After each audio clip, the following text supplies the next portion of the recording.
नमस्कार, मैं हूँ डॉक्टर सरिता स्वामी और हम बात कर रहे हैं कौटिल्य अर्थशास्त्र से संबंधित महत्वपूर्ण प्रश्नों की।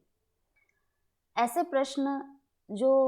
सभी कॉम्पिटिटिव एग्जाम्स में पूछे जाते हैं, खासकर आरपीएससी के एग्जाम्स में और यूजीसी नेट, जेआरएफ या सेट के एग्जाम्स में। पिछले वीडियोस में हमने चर्चा की कौटिल्य अर्थशास्त्र क्या है, कौटिल्य के विषय में किस प्रकार के प्रश्न बन रहे हैं और अर्थशास्त्र में अर्थ शब्द किससे संबंधित है। साथ ही हमने अमात्य की नियुक्ति से संबंधित पिछले वीडियो में चर्चा की थी कि एक अमात्य के पद हेतु क्या क्या योग्यताएं होनी चाहिए और उस योग्यताओं के अंतर्गत किस प्रकार के प्रश्न बनते हैं। अब हम बात करेंगे कि मंत्री और पुरोहित की नियुक्ति कौटिल्य उस विषय में क्या सिद्धांत दे रहे हैं कि मंत्री की नियुक्ति हेतु क्या योग्यताएं हैं और पुरोहित की नियुक्ति हेतु क्या योग्यताएं हैं। चूंकि मंत्री पद एक बहुत ही महत्वपूर्ण पद होता है और अमात्य से एक उच्चतर पद माना गया है इस कौटिल्य अर्थशास्त्र में, तो उस मंत्री हेतु क्या योग्यताएं हैं उस हेतु हम देखते हैं। सबसे पहले मंत्री में प्रधानमंत्री पद के योग्य व्यक्ति की क्या योग्यताएं होनी चाहिए उस विषय में कहा इन्होंने कि स्वदेश उत्पन्न हो, अर्थात उसी देश में उसका जन्म हुआ हो, कुलीन अच्छे वंश का हो, अवगुण शून्य हो। अवगुण शून्य से तात्पर्य यह नहीं कि बिल्कुल ही अवगुण ना हो, इसका तात्पर्य कि बहुत ही न्यून, अगर कोई अवगुण है भी तो न्यून हो, बहुत कम हो, जो कि किसी पद के योग्य व्यक्ति का, क्योंकि सभी व्यक्ति उनका अनुसरण करते हैं, अतः ऐसे अवगुण नहीं होने चाहिए जिससे देख करके अन्य जनता पर उसका प्रभाव पड़े। निपुण सवार हो, ललित कलाओं का ज्ञाता हो, अर्थशास्त्र का विद्वान हो, बुद्धिमान, स्मरण शक्ति संपन्न, चतुर, वाक्पटु, प्रगल्भ अर्थात दबंग, प्रतिवाद और प्रतिकार करने में समर्थ, उत्साही, प्रभावशील, सहिष्णु अर्थात समस्त द्वंद्वों को सहन करने की शक्ति हो, पवित्र, मन से और हृदय से हर तरह से पवित्र हो, मित्रता के योग्य, दृढ़ स्वामी भक्त, सुशील, समर्थ, स्वस्थ, धैर्यवान, निरअभिमानी, स्थिर प्रकृति अर्थात जिसका स्वभाव परिवर्तनशील नहीं हो कि जैसी परिस्थिति आए उसके अकॉर्डिंग उसका स्वभाव चेंज हो जाए, चेंजेबल नेचर नहीं हो अपितु एक स्थिर प्रकृति का हो, प्रियदर्शी हो और द्वेष वृत्ति रहित पुरुष हो, द्वेष भाव उसके भीतर नहीं हो। ये तो प्रधानमंत्री पद के योग्य व्यक्ति के गुण बताए हैं यहाँ पर कौटिल्य ने। और इन गुणों में से यदि आधी या चौथाई योग्यताएं हो, अर्थात जो ये गुण हैं इनमें से यदि आधे गुण हो तो हमें उसे मध्यम कोटि का मंत्री मानना चाहिए और एक चौथाई योग्यताएं हो तो निकृष्ट मंत्री मानना चाहिए। मंत्री नियुक्त करने से पूर्व परीक्षा जो करे राजा, किस आधार पे करे यह बताया है आचार्य कौटिल्य ने कि निवास स्थान और आर्थिक स्थिति का पता कैसे करें, प्रामाणिक, सत्यवादी और आप्त पुरुषों के द्वारा। आप्त यानी विश्वसनीय व्यक्तियों के द्वारा जो कहा जाए उसके आधार पर यह किस निवास स्थान का व्यक्ति है, इसकी आर्थिक स्थिति कैसी है, इसके बारे में हमें पता चल सकता है या राजा को पता चल सकता है। मंत्री पद के योग्य व्यक्ति की योग्यता तथा शास्त्र प्रवेश का पता कैसे करें, अर्थात उसने कितने शास्त्र पढ़े हैं, उसको कितना ज्ञान है, किस प्रकार का नॉलेज रखने वाला वह व्यक्ति है, यह पता कैसे करें। सहपाठियों के माध्यम से, जो उसके साथ में पढ़े हुए जो छात्र है उसी के आधार पर उनके पता करें। उनकी बुद्धि, स्मृति, चतुराई का पता कैसे लगाएं, नए नए कार्यों में नियुक्त करके, यानी अलग अलग कार्यों में उनकी नियुक्ति करें और उन कार्यों को संपादित करने के उनके तरीके के आधार पर उनकी बुद्धिमत्ता का परख करें, उनकी स्मरण शक्ति का और उनकी चतुराई का कि कैसे उसने कार्य का संपन्न किया है उसका पता चल सकता है। और उनके व्याख्यान और सभाओं के माध्यम से उनकी वाक्पटुता, प्रगल्भता और प्रतिभा की पहचान होती है। इसके भीतर किस प्रकार के प्रतिभा है, कैसे यह सभी को अपनी बातों के द्वारा प्रभावित करने में सक्षम है, इसमें कितनी प्रभावशालीता है और कैसे किसी की बात का जो प्रत्युत्तर प्रदान करता है। और विभिन्न आपत्तियों के द्वारा उसके जो विभिन्न प्रकार की परिस्थितियों को देखकर विभिन्न विपत्तियां उस पर आती है, उसको देख कर के क्या पता करना चाहिए, उसके उत्साह का, प्रभाव का और सहिष्णुता का, क्योंकि विपत्तियों में ही व्यक्ति के उत्साह का पता चलता है, उसके सहिष्णु अर्थात समस्त द्वंद्वों को सहन करने की कितनी शक्ति है, उस शक्ति का पता चलता है और उसके प्रभाव का पता चलता है। और उसके व्यवहार से क्या पता चलेगा, पवित्रता का, मित्रता और दृढ़ स्वामी भक्ति का पता चलता है। तो इन सब का पता कैसे चले, उसके व्यवहार के द्वारा। अब उसके शील अर्थात चरित्र का पता कैसे चले, उसके बल का, स्वास्थ्य, गौरव, अप्रमाद अर्थात आलस्य रहितता और स्थिर वृत्ति का पता कैसे करें, उसके सहवासियों, उसके साथ रहने वाले लोगों के द्वारा और पड़ोसियों के माध्यम से पता करें कि उसका किस प्रकार का चरित्र है, स्वास्थ्य कैसा है, आलस्य रहितता उसमें है या नहीं है, स्थिर वृत्ति है, उसकी आजीविका कैसी है, किस प्रकार से ये अब तक अपना आजीविका चलाता आ रहा है और इसका बल कैसा है, इसका गौरव कैसा है, यह सब पता इन सब के माध्यम से चल सकता है।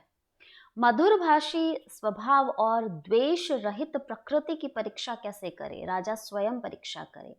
कि वास्तव में इसका स्वभाव मधुरभाषी है या नहीं है। एक बार तो व्यक्ति प्राकृतिक रूप से नहीं अपितु कृत्रिम रूप से भी वह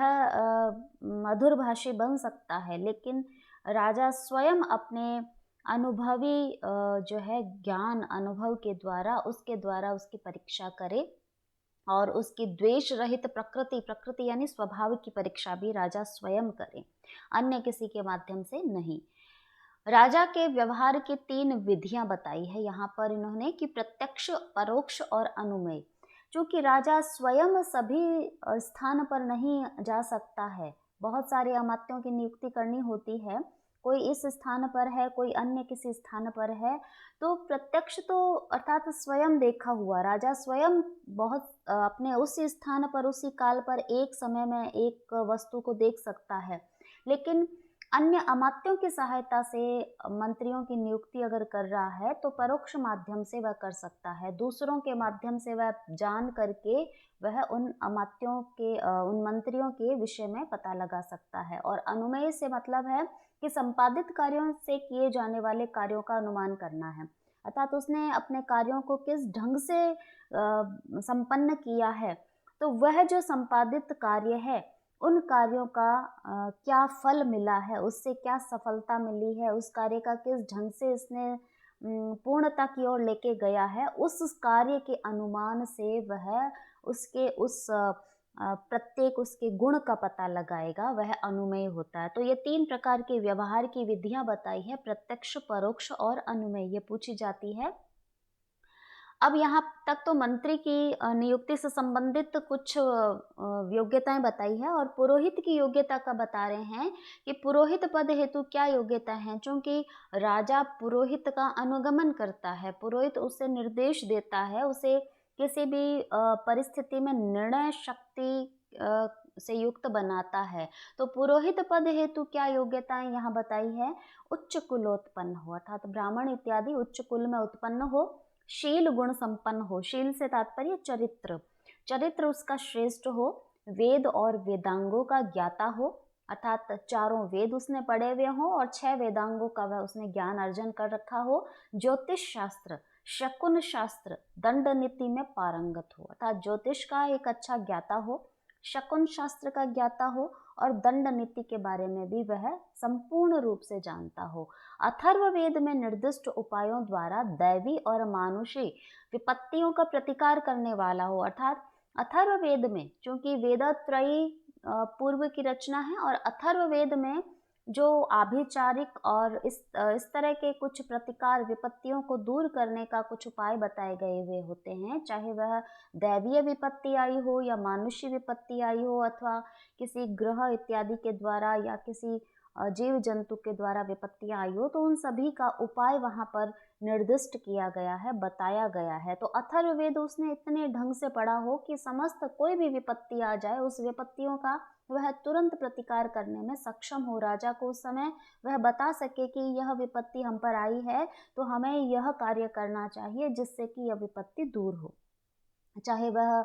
औषधियों से दूर करे, चाहे यज्ञ इत्यादि से दूर करे। किस प्रकार का आचरण करने वाला राजकुल युद्ध के बिना भी अजय और अलभ्य वस्तुओं को सहज में ही स्वायत्त कर लेता है, अर्थात अपने अधीन कर लेता है? ऐसा कौन सा आचरण करे जिससे राजा युद्ध न करके भी अजय रहे, हमेशा अपना साम्राज्य स्थापित कर सके और ऐसी वस्तुओं को प्राप्त कर सके जो साधारण रूप से प्राप्त होने योग्य नहीं है? वह आचरण बताया है ब्राह्मण पुरोहित से संवर्धित, अर्थात ब्राह्मण और पुरोहित राजा को एक सही तरीके से उनको निर्णय शक्ति दे, उनको अच्छा गाइड करे। सर्वगुण संपन्न योग्य मंत्रियों से अभिरक्षित हो, अर्थात मंत्रियों की नियुक्ति करते समय वह समस्त उसके योग्यताओं को परखे, उनकी परीक्षा करे और तदनुसार उनकी नियुक्ति करे। और ऐसे सर्वगुण संपन्न यदि योग्य मंत्री होंगे तो उसका राज्य अभिरक्षित होगा, उसका चारों तरफ से रक्षित होगा राज्य। कदापि वह उस राज्य के साथ में धृष्टता नहीं करेंगे और शास्त्रोक्त अनुष्ठानों का आचरण करने वाला हो राजकुल, यानी शास्त्रों में बताए गए सभी अनुष्ठानों को यथा योग्य यथा समय आचरण करे। ऐसा राजकुल कभी भी किसी ऐसे शत्रु के द्वारा जीता नहीं जा सकता, वह अजेय बना रहता है और उसको सभी वस्तुओं की प्राप्ति सहज ही प्राप्त हो जाती है, किसी प्रकार से परिश्रम नहीं करना पड़ता। तो इस प्रकार से यहाँ पर मंत्री और पुरोहित की नियुक्ति से संबंधित कुछ बातें, योग्यताएं बताई है अर्थशास्त्र में, और जिनके विषय में बहुत सारे ये प्रश्न बन सकते हैं आने वाली परीक्षाओं में। तो हमें इस विषय में ध्यान रखना चाहिए। आगे की हम और नियुक्तियों के बारे में या योग्यताओं के बारे में या उनकी परीक्षाओं के बारे में, क्या परीक्षाएं ले, कैसे गुप्त उपाय से अमात्यों के आचरण की परीक्षा करें। हमने नियुक्ति तो दे दी है, मंत्रियों को नियुक्त कर दिया, अमात्यों को नियुक्त कर दिया, लेकिन उनकी समय समय पर हम किन उपायों के द्वारा उनकी परीक्षा लें, उनके विषय में आचार्य चाणक्य ने जो बताया है उस विषय में हम अगले वीडियो में बात करेंगे। तब तक के लिए धन्यवाद।